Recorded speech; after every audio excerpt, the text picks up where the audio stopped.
Assalamualaikum warahmatullahi wabarakatuh. Bismillahirrahmanirrahim. Ashhadu an la ilaha illallah wa ashhadu anna Muhammadar Rasulullah. Allahumma salli ala sayyidina Muhammad wa ala ali sayyidina Muhammad. Rabbis rahli sadri wa yassirli amri wahlul 'uqdatam min lisani yafqahu qawli. Amin. Bismillahirrahmanirrahim. Salam hormatku, salam ta'zimku selalu buat para sahabat-sahabatku tercinta, baik yang ada di dalam ataupun yang ada di luar negeri. Semoga kita semua senantiasa di dalam rahmat dan hidayah Allah Subhanahu wa Ta'ala. Amin ya Rabbal Alamin. Pada malam ini kita mengangkat tema semua manusia pasti akan masuk surga. Akan tetapi selama ini kita semua banyak memperebutkan surga. Agama yang satu seolah-olah layak masuk surga. Dan agama yang lain lagi seolah-olah surga hanya milik mereka. Inilah pergolakan di dunia ini. Sama-sama memperebutkan hal yang tidak diketahuinya. Padahal surga itu yang tahu hanya Allah. Manusia hanyalah membayang-bayangkan surga dengan halusinasinya. Manusia menganggap surga seperti apa yang dikira-kira oleh manusia itu sendiri. Akan tetapi manusia takkan pernah tahu surga itu apa dan surga itu di mana menurut Allah. Karena kata Allah, manusia takkan pernah bisa membayangkan surganya Allah. Tak bisa dibayangkan oleh manusianya. Kenapa? Karena manusianya masih merasa ada yang tidak bisa membayangkan surga Allah. Surga Allah itu adalah suatu tempat bila manusianya sudah tak merasa ada, yang ada hanya Allah. Itulah sebenar-benarnya surganya Allah. Kenikmatan yang tertinggi, kenikmatan yang teragung di dalam surga hanyalah menyaksikan Allah. Yaitulah surga Allah ketika manusia bisa menyaksikan ayat-ayatnya Allah daripada membaca ayat-ayat dirinya sendiri di hatinya. Inilah surganya Allah itu. Jadi dulu kenapa saya sebutkan seluruh manusia pasti masuk surga? Suatu saat manusia akan masuk surga. Kenapa? Karena memang manusia ahli surga. Asalnya di surga. Adam dan Hawa asalnya di surga. Diciptakan di dalam surga. Yang dimaksud Adam dan Hawa itu bila kita kaji secara syariat dan tersurat di dalam Al-Quran, ya kisah-kisahnya Adam dan Hawa yang di luar diri kita. Makhluk atau manusia zaman dahulu. Akan tetapi namanya kaji diri, maka semua apa yang terceritakan selama ini yang pernah kita dengar ternyata semua ada di dalam diri manusia kita. Semua cerita itu. Wa min anfusikum, dan semua ada pada dirimu. Afala tubsirun, apakah kamu tidak menyaksikannya? Nah, jadi di mana sih surganya Adam dan Hawa dulu itu?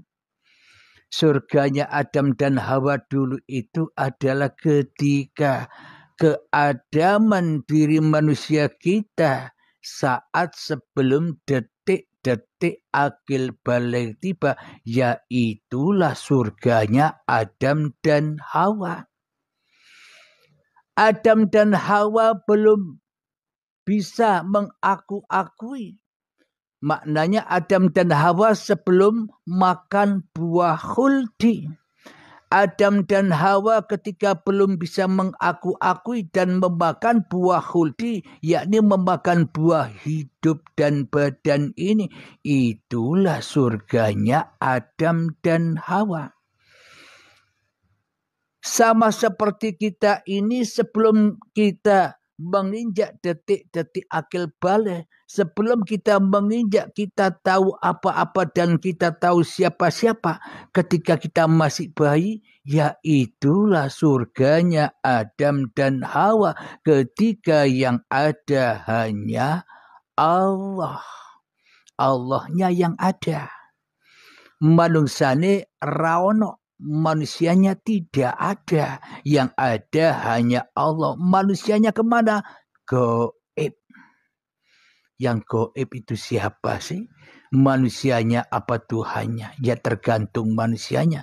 Bila Allahnya yang gaib dan manusianya yang wujud, yaitu tanda manusia masuk di dalam anar. Disibukkan hatinya dengan anar-anarnya hawa nafsunya sendiri. Dibakar terus selama-lamanya hingga waktu yang ditentukan.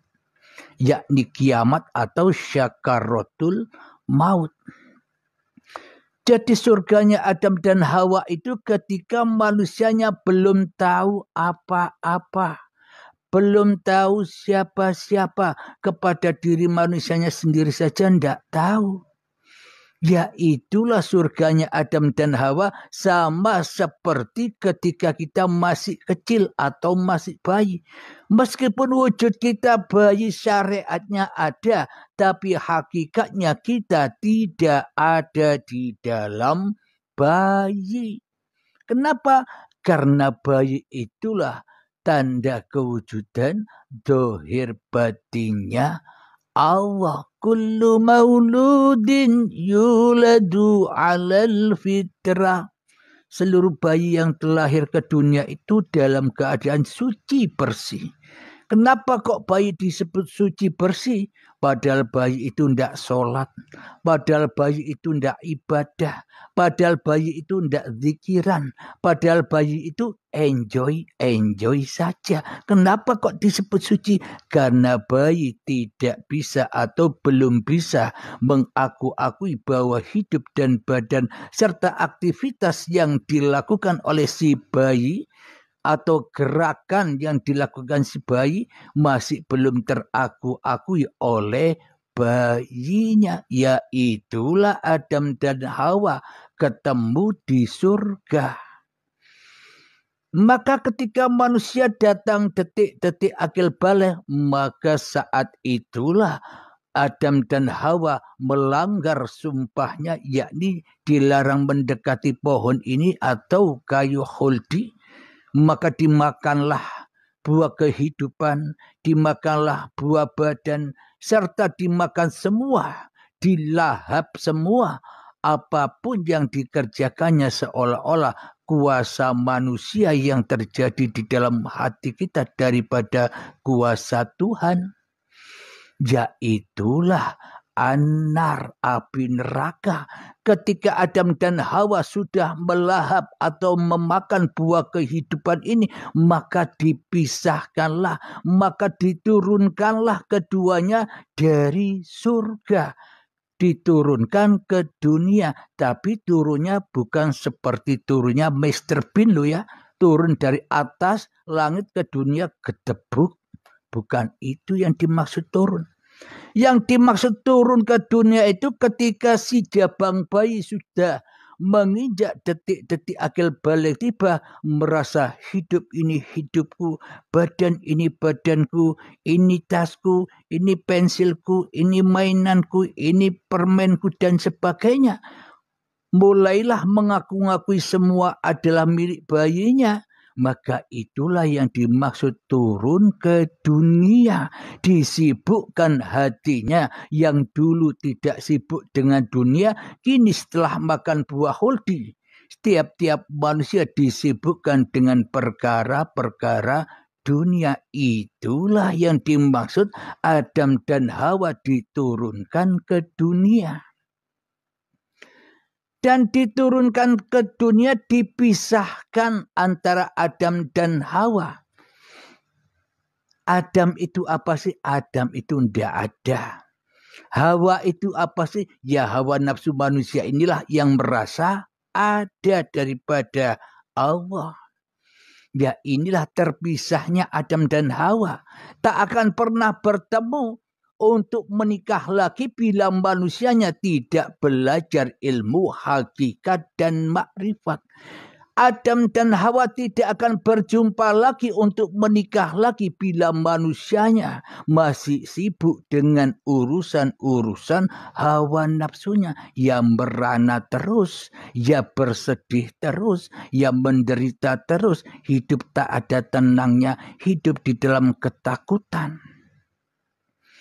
Jadi kapankah Adam dan Hawa bertemu lagi?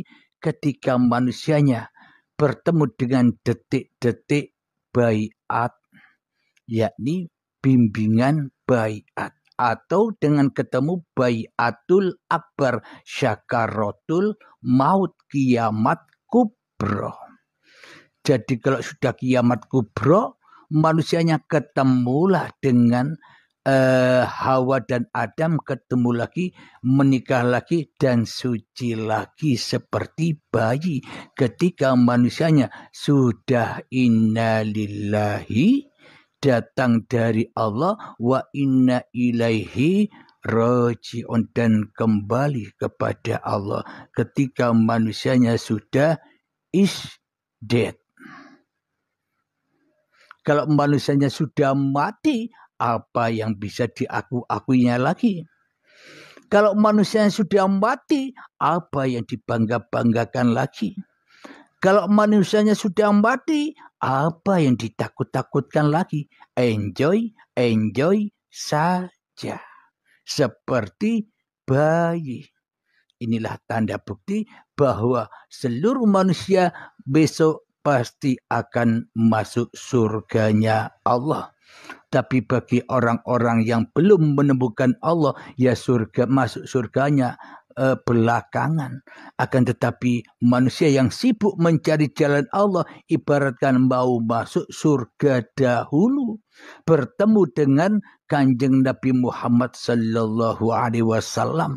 Muhammad, bukan kamu yang melempar, tapi aku yang melempar. Itulah surganya Nabi Muhammad sallallahu alaihi wasallam ketika Kanjeng Nabi Muhammad selalu dan selalu hanya menyaksikan wajah Allah, hanya menyaksikan ayat-ayat Allah daripada menyaksikan Muhammadnya di dalam hatinya, daripada menyaksikan ayat-ayat Muhammadnya di dalam hatinya. Akan tetapi kalau saya dan kita semua selama ini kan tidak mau bila Allah yang duduk, bila Allah yang bicara, bila Allah yang bergerak, bila Allah yang melihat, bila Allah yang mendengar, bila Allah yang sholat, bila Allah yang berzikir, bila Allah yang beribadah, bila Allah yang merokok. Kita kan tidak mau. Kenapa? Karena kita sebagai Tuhan yang merasa bisa apa-apa dan merasa bisa menjadi siapa-siapa, Tuhannya goib rakanggo. Gitu kok bilang, aku bertuhankan Allah.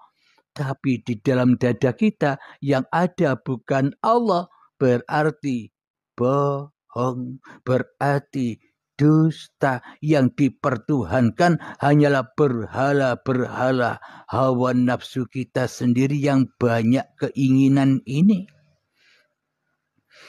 Alhamdulillahirrabbilalamin. Semoga adanya paparan-paparan uripe Allah di YouTube channel ini, semoga kita termasuk diri saya senantiasa diberi petunjuk, diberi hidayah oleh Allah agar selalu dan selalu kembali ke jalan lurusnya Allah. Jadi orang ibadah itu kalau masih di dalam neraka tak pernah bisa ibadah. Bagi orang-orang yang masih di dalam anar takkan pernah bisa beramal soleh. Amal ibadah, amal soleh itu hanya bisa dilakukan oleh ahli surga. Maka masuklah surga dulu, maka bisa beramal soleh. Apa sih amal soleh itu? Apa sih amal ibadah itu? Amal yang suci bersih dari manusianya. Jadi manusianya tidak bisa apa-apa. Suci bersih dari manusianya hanya Tuhannya yang berkuasa atas manusianya. Pantas saja Kanjeng Nabi Muhammad mewajang kita, innamal a'malu binniyah. Awalilah segala pekerjaanmu, kegiatanmu dengan niat.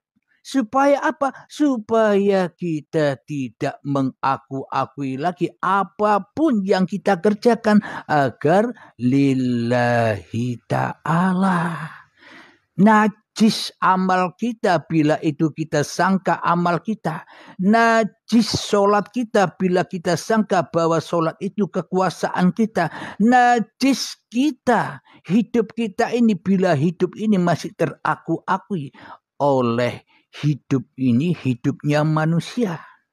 Bila masih manusianya yang ada di dalam hatinya kolbun kafirin, ya rumahnya orang kafir. Kolbun kafirin, ketika di dalam hatinya baitun nas, masih ada manusianya. Yaitulah lembah dosa, sebesar-besarnya dosa. Itulah lembah anar, neraka yang menyala-nyala di dalam siang dan malam. Alhamdulillahirabbil alamin. Semoga saya khususnya dan semoga kita semua selalu dan selalu dipahamkan oleh Allah Subhanahu wa taala. Dan sebelum saya akhiri, marilah kita kembangkan selawat dhalibin daf'ul bala. Kemudian kita lanjutkan dengan tanya jawab bila masih ada yang bertanya-tanya. Tapi bila sudah tidak ada yang bertanya lagi, berarti Anda sudah paham dan saya akhiri. Masyaallah. Bismillahirrahmanirrahim. Allahumma salli ala sayyidina Muhammad wa asghiri zalimin bi zalimin. Allahumma salli ala sayyidina Muhammad wa asghiri zalimin bi zalimin. Wa akhrijna min bainihim salimin. Wa ala alihi wa sahbihi ajma'in. Bismillahirrahmanirrahim. Allahumma ya qadiyal hajat, Allahumma ya mujibad da'wat, Allahumma ya rafi'ad darajat, Allahumma ya muhillal muskilat, Allahumma ya syafiyal amrad, Allahumma ya kafiyal muhimmat, Allahumma ya dafi'al baliyat. Allahumma akhtim lana bil iman, Allahumma akhtim lana bil islam. Rabbana atina fid dunya hasanah wa fil akhirati hasanah wa qina adzaban nar.